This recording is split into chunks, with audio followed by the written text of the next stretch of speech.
Hello, everybody. This is Justo Gomez. I'm going to be sharing with you today a reflection.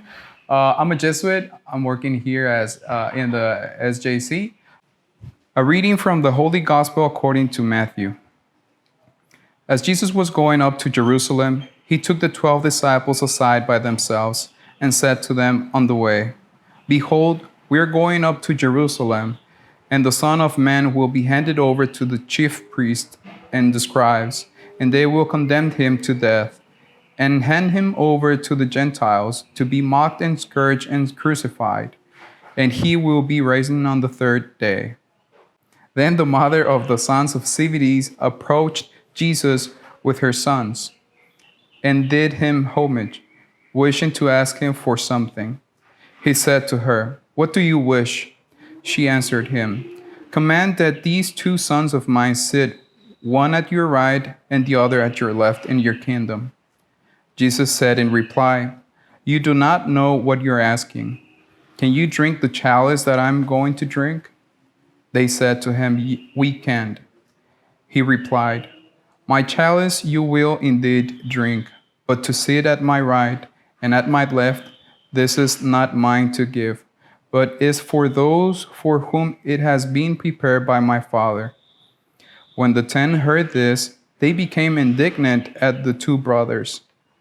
But Jesus summoned them and said, "You know what the rulers of the Gentiles lord it over them, and the great ones make their authority over them felt. But it shall not be so among you. Rather, whoever wishes to be great among you shall be your servant. Whoever wishes to be the first among you shall be your slave. Just so the Son of Man did not come to be served, but to serve and to give his life as a ransom for many." The Gospel of the Lord. And yes, today the reflection, I would like to share with you a reflection today of how sometimes we are not paying attention to the relation that we have with God. Sometimes our relations, not just with God, but with everybody, is just on our personal desires and our personal things that we want in life. The communication with God, sometimes it turns to be like that. We keep asking for things that we want because that's it.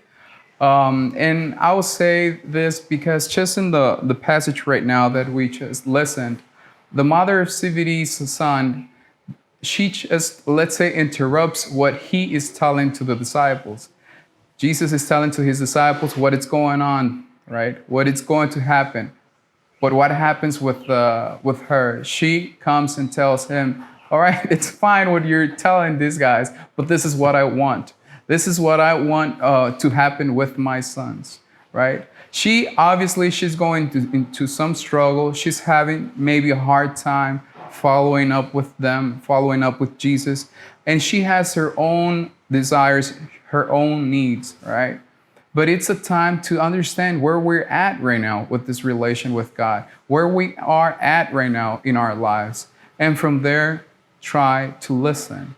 Our relation with God sometimes is just demanding. We don't listen to what He's telling us. Or maybe we're just distracted in our personal desires and not listen to what He is telling us. Obviously, this is something that is not going to happen, like they put it up in the movies or just in the comics, like, "Hey, this is what you have to do," right? Or, "Hey, this is what you don't have to do," right?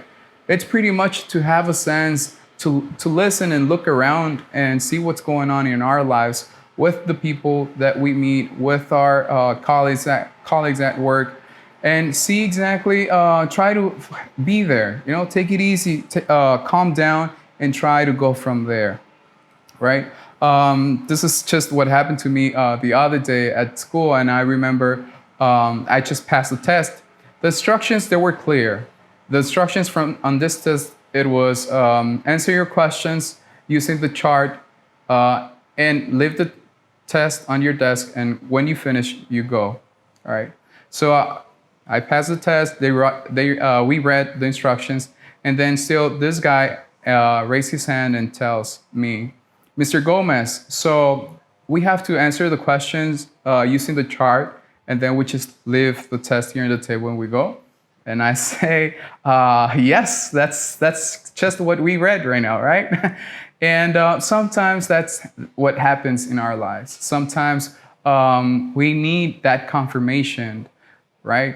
But we just are not prepared to listen. Sometimes we are just paying attention to those specifically things, for those things that we're demanding. But I'll say in this time, during this Lent, I'll say, let's try to go easy on that. Try to listen the word of our Lord in our surrounding, in the things that we're doing, the people that we live with, the different situations, circumstances that we're in. So we ask to our Lord to give us the strength, the hope, and to help us to be patient and be merciful the times that are hard for everybody, for the times that are maybe not the best ones.